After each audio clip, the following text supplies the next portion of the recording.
স্বৈরাচারের পতন ঘটিয়েছি, এখন কার্যকর গণতান্ত্রিক রাষ্ট্র গড়তে ঝাঁপিয়ে পড়তে হবে বলছেন মির্জা ফখরুল।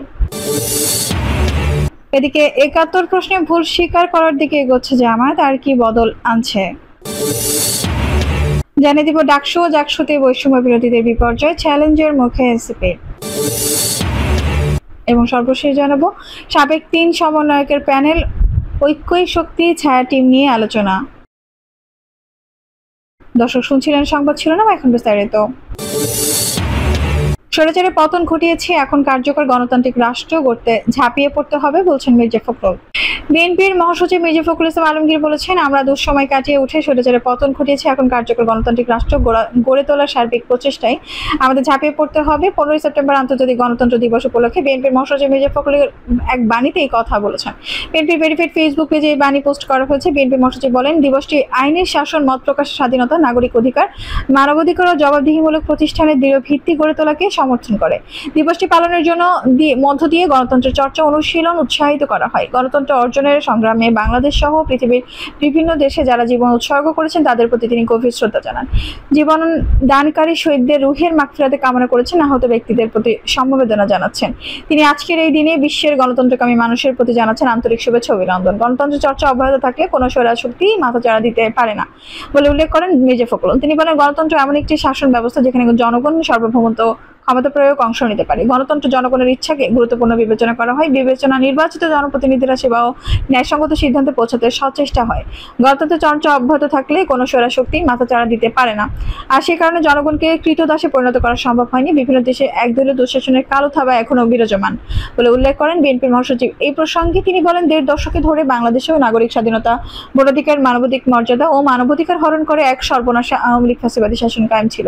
নানা কালা কানুনের মাধ্যমে সংবাদপত্র স্বাধীনতা হরণ, ভিন্ন মতের কারণে অনেকে গুম, খুন সহ আইন বহির্ভূত হত্যা শিকার হয়েছিল। বাংলাদেশে গণতন্ত্র প্রতিষ্ঠা আন্দোলনের আপোষহীন যোদ্ধা বিএনপির চেয়ারপারসন খালেদা জিয়াকে মিথ্যা সাজানো মামলায় কারাগারে আটকে রাখা হয়েছিল। গণতন্ত্রের প্রতি দৃঢ় অঙ্গীকারবদ্ধ বিএনপির ভারপ্রাপ্ত চেয়ারম্যান তারেক রহমানের উপর নামিয়ে আনা হয়েছিল মিথ্যা মামলার সাজা দেওয়ার বর্বরোচিত অত্যাচার। মির্জা ফখরুল বলেন, দেশবাসী 16 বছর এক ভয়াবহ দুর্দিন অতিক্রম করে গত বছরের জুলাই আগস্টে ঐতিহাসিক রক্তস্নাত আন্দোলনের মাধ্যমে বিজয় অর্জন করলেও এখনো পূর্ণ গণতন্ত্র আসেনি। অবাধ, মুক্ত, নিরপেক্ষ নির্বাচন, গণতন্ত্র অন্তর্ভুক্ত গণতন্ত্রকে স্থায়ী রূপ দিতে হলে নিরপেক্ষ নির্বাচনের ধারাবাহিকতা নিশ্চিত করতে হবে। রাষ্ট্রীয় ক্ষমতার বিকেন্দ্রীকরণ, সর্বজনীন শিক্ষা ও সামাজিক ন্যায় বিচার ছাড়া প্রকৃত গণতন্ত্র সম্ভব নয়। বিএনপি মহাসচিব তার বাণীতে এই বছরের আন্তর্জাতিক গণতন্ত্র দিবসের প্রতিপাদ্যের কথা উল্লেখ করেন। তিনি বলেন, গণতান্ত্রিক রাষ্ট্র সমাজে নারী, পুরুষ অথবা অন্য কোনো লিঙ্গ সবার সমান অংশগ্রহণ ও সুবিধা পাওয়ার নিশ্চয়তা পায়। গণতন্ত্র লিঙ্গভেদে কারোর প্রতি কোনো বৈষম্যের বাড়িয়ে তুলতে পারে না, বরং সবার জন্য সমান আইনি ও সামাজিক অধিকার নিশ্চিত করা সম্ভব হয়। ৭১ প্রশ্নে ভুল স্বীকার করার দিকে এগোচ্ছে জামায়াত, আর কি বদল আনছে। ডাকসু নির্বাচনে বিজয় ইসলামী ছাত্র শিবিরের নেতারা গত বৃহস্পতিবার সকালে রায়ের বাজারের বধ্যভূমিতে দেওয়া ও মোনাজাত করেছেন জামায়াত ইসলামের দলীয় সিদ্ধান্তে। 1971 সালে মহান মুক্তিযুদ্ধের পর এই প্রথম জামায়াত সমর্থিত কোনো সংগঠন শহীদ বদ্ধভূমি স্মৃতিসৌধ গেল। এ ঘটনাকে ৭১-এর স্বাধীনতা যুদ্ধ বিরোধী ভূমিকার বিষয়ে জামায়াতের এতদিনকার দলীয় অবস্থান পরিবর্তনের ইঙ্গিত হিসেবে দেখা হচ্ছে। সংশ্লিষ্ট সূত্র বলছে, ভবিষ্যতে এই ধরনের কার্যক্রম আরও দেখা যেতে পারে, যা এতদিন জামায়াত করেনি। দলটির দায়িত্বশীল এক সূত্র জানিয়েছে, স্বাধীনতা যুদ্ধের বিরোধিতার জন্য জামায়াত ইসলামের দলীয়ভাবে ভুল স্বীকার করে ক্ষমা চাওয়ার প্রশ্নে যে রাজনৈতিক বিতর্ক চলমান রয়েছে সেটির বিষয়ে নীতি নির্ধারণী নেতারা এখন আগের চেয়ে বেশি মনোযোগী। এ ব্যাপারেও শীঘ্রই ইতিবাচক সিদ্ধান্ত আসতে পারে বলে জামায়াতের উচ্চ পর্যায়ে একাধিক সূত্রে জানা গেছে। তবে এর জন্য দলীয় শীর্ষ নেতৃত্ব সহ নির্বাচনী নীতি নির্ধারণী পর্ষদ, কেন্দ্রীয় মজলিসের শুরা উপযুক্ত প্রেক্ষাপট ও অনুকূল পরিবেশ বিবেচনায় নিচ্ছে। এর আগে জামায়াতের দুজন সাবেক কেন্দ্রীয় সহকারী সেক্রেটারি জেনারেল মোহাম্মদ কামরুজ্জামান ও ব্যারিস্টার আব্দুর রাজ্জাক মুক্তিযুদ্ধের বিরোধিতার জন্য ভুল স্বীকার করে ক্ষমা চাওয়ার কথা বলেছিলেন। এ বিষয়টিকে কেন্দ্র করে আব্দুর রাজ্জাক দলীয় পদ থেকে ইস্তফা পর্যন্ত দিয়েছিলেন। সম্প্রতি তিনি মৃত্যুবরণ করেন।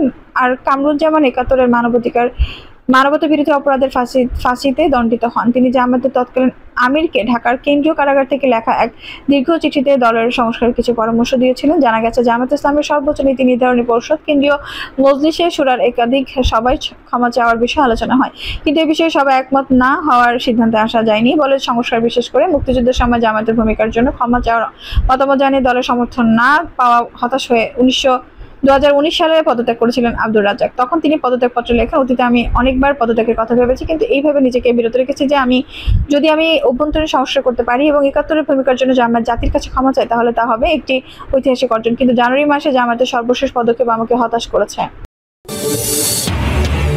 ডাকসু ও জাকসুতে বৈষম্য বিরোধীদের বিপর্যয়, চ্যালেঞ্জের মুখে এনসিপি। ঢাকা ও জাহাঙ্গীরনগর বিশ্ববিদ্যালয়ের কেন্দ্রীয় ছাত্র সংসদ নির্বাচনের ফলাফলে ভরাডুবি হয়েছে বাংলাদেশ গণতান্ত্রিক ছাত্র সংসদ বা বাকছাসের।